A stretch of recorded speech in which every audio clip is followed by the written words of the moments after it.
Analytical question solve करने में तो बड़ा मजा आता है, लेकिन आजकल एग्जाम के पैटर्न में एक चेंज देखने को मिल रहा है। जो इलस्ट्रेशंस होते हैं या जो भी फैक्चुअल सिचुएशंस होते हैं उनके साथ दो सेक्शंस भी जोड़ दिए जाते हैं।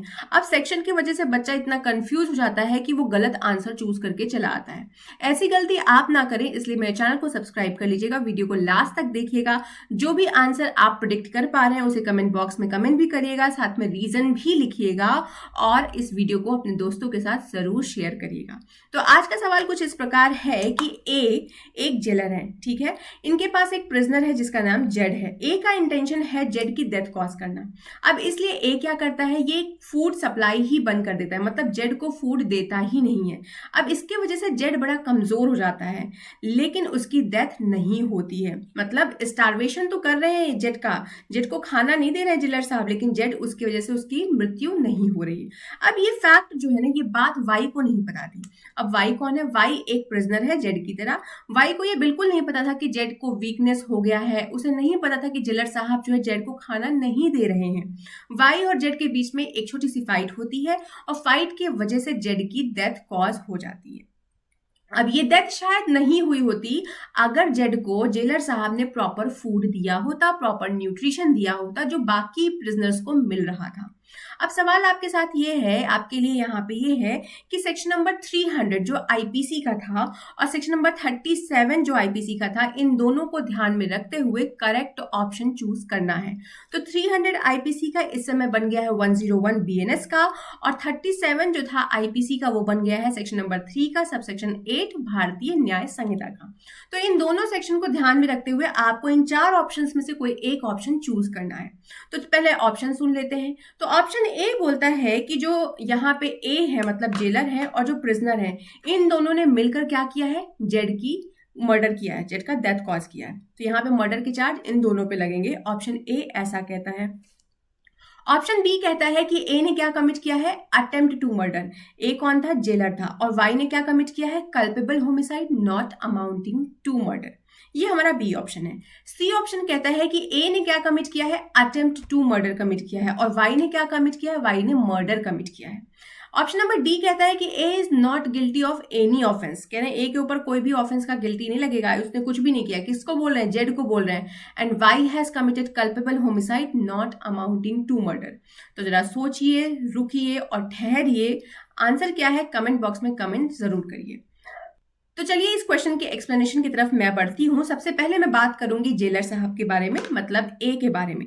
तो ए ने यहाँ पे क्या किया, ए का इंटेंशन क्लियर था कि उसको जेड को मारना था। अब उसके लिए उसने अपनी लीगल ड्यूटी का ब्रीच किया, और ब्रीच करने की वजह से उनका काम क्या था, मतलब जेलर का काम क्या था, फूड प्रोवाइड करना। लेकिन उन्होंने जब अपनी लीगल ड्यूटी ब्रीच की तो जेड को फूड ही नहीं दिया, जो कि आपके ए का मतलब जेलर का लीगल ऑब्लिगेशन था। अब अगर उन्होंने प्रॉपर न्यूट्रिशन दिया होता तो शायद वो वीक नहीं हुआ होता।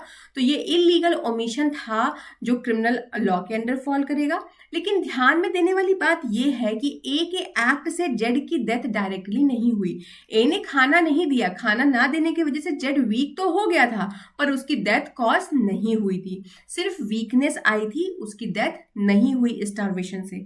इसलिए ए के ऊपर जो ऑफेंस लगता है वो मर्डर नहीं होगा, बल्कि अटेम्प्ट टू मर्डर होगा, जिसे हमने ऑप्शन नंबर बी में अभी रीड किया था आपके लिए। तो ए के ऊपर क्या चार्जेस लगेंगे, अटेम्प्ट टू मर्डर के लगेंगे। भारतीय न्याय संहिता का कौन सा सेक्शन है, कमेंट करके बताइएगा। अब वाई की लाइबिलिटी देख लेते हैं, वाई के ऊपर क्या लाइबिलिटी इंपोज हो रही है। तो देखो, वाई को बिल्कुल नहीं पता था कि जेड को वीकनेस हो गया। उनको नहीं नॉलेज थी कि जेड को काफी दिनों से भोजन नहीं मिल रहा है।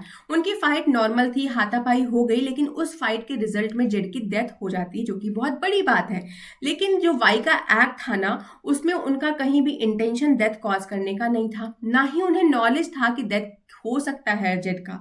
उसे बिल्कुल नहीं पता था कि मैं इसके साथ लड़ाई करूंगा तो इसकी डेथ हो जाएगी। उसे नहीं पता था कि ये काफी दिनों से भूखा था। इसलिए वाई पे ऑफेंस कौन सा लगता है, culpable homicide not amounting to murder, जो हम लोगों ने ऑप्शन नंबर बी में पढ़ा। तो ए के ऊपर लगा अटेम्प्ट टू मर्डर, जो सेक्शन नंबर 109 ऑफ भारतीय न्याय संहिता में दिया है, और इनके ऊपर लगता है culpable homicide not amounting to murder, जिसका पनिशमेंट 105 में दिया है।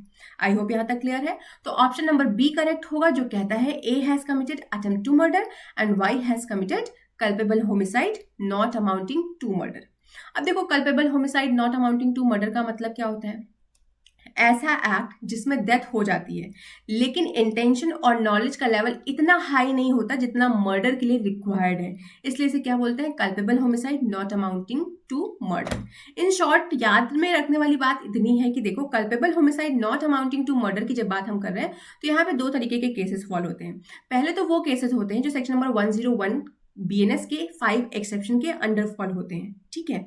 और इसके बाद दूसरा कौन सा होता है, तो कहते हैं वो केसेस जो मर्डर के स्ट्रिक्ट कंडीशंस को फुलफिल नहीं करते, मतलब सेक्शन नंबर 100 में जो कंडीशंस दिए गए हैं उनको जब वो केसेस फुलफिल नहीं करते हैं तो वो culpable homicide not amounting to murder में आते हैं, जो सेक्शन नंबर 100 में फॉल करता है। तो 100 हमने देख लिया कल्पेबल होमिसाइड कवर करता है, तो जब 101 की कंडीशंस को आप फुलफिल नहीं करते तो वो केस 100 में फॉल कर जाता है, मतलब कल्पेबल होमिसाइड कहलाता है। अब देखो, इस क्वेश्चन में दो सेक्शन के बारे में और जिक्र हुआ था, सेक्शन नंबर 37 एंड 300, इसे हम आगे पढ़ेंगे। और ये जो अभी हम लोगों ने पढ़ा culpable homicide not amounting to murder, तो यहाँ पे 5 से लेकर 10 साल तक की सजा हो सकती है। लेकिन जो लास्ट सेंटेंस था, keeping section 37 and 300 of the code in mind which of the following option is correct, ये इस क्वेश्चन में इस इलस्ट्रेशन के साथ ऐड किया गया था। तो सेक्शन नंबर 37 क्या कहता है, 300 क्या कहता है, ये भी देख लेते हैं। तो 300 आईपीसी की जब हम बात करते हैं तो वो अब मर्डर बन चुका है, मतलब पहले भी मर्डर था लेकिन अब मर्डर बन चुका है सेक्शन नंबर 101 भारतीय न्याय संहिता के तहत। जब हम सेक्शन नंबर 37 आईपीसी की बात करते हैं तो वहां बात हो रही थी कॉपरेशन एंड जॉइंट लाइबिलिटी के बारे में।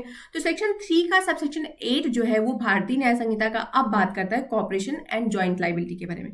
मतलब 37 आईपीसी में जो आपने पढ़ा था वो 3 के सबसेक्शन 8 भारतीय न्याय संहिता में है। तो वो क्या कहता है, कहते हैं देखो भैया, जब भी किसी ऑफेंस के कमीशन में बहुत सारे एक्ट्स हुए होते हैं तो उस समय जो भी इंटेंशनली कोऑपरेट करता है उस ऑफेंस के कमीशन में, चाहे वो कोई भी एक्ट करे, मतलब सिंगल एक्ट करो, जॉइंट एक्ट करो, आपने कोऑपरेट कर दिया, that is more than enough, तो आप गिल्टी होंगे ऑफेंस के लिए। लेकिन अगर हम इस सिचुएशन में बात करें जो हमने जेलर वाई और जेड के बारे में बात किया, ए वाई जेड के बारे में बात किया, तो यहाँ ए और वाई के बीच में कोई कॉमन इंटेंशन नहीं था, ये खाना नहीं दे रहे थे, ये चाहते थे कि जेड की डेथ हो जाए, पर इसके बारे में वाई को कोई नॉलेज नहीं थी, तो इन दोनों के बीच में कोई कोऑपरेशन नहीं था, कोई जॉइंट लाइबिलिटी नहीं थी, इसलिए सेक्शन नंबर 37 यहाँ पे अप्लाई नहीं हुआ इस पूरे के पूरे केस में। आई होप यहाँ तक क्लियर होगा।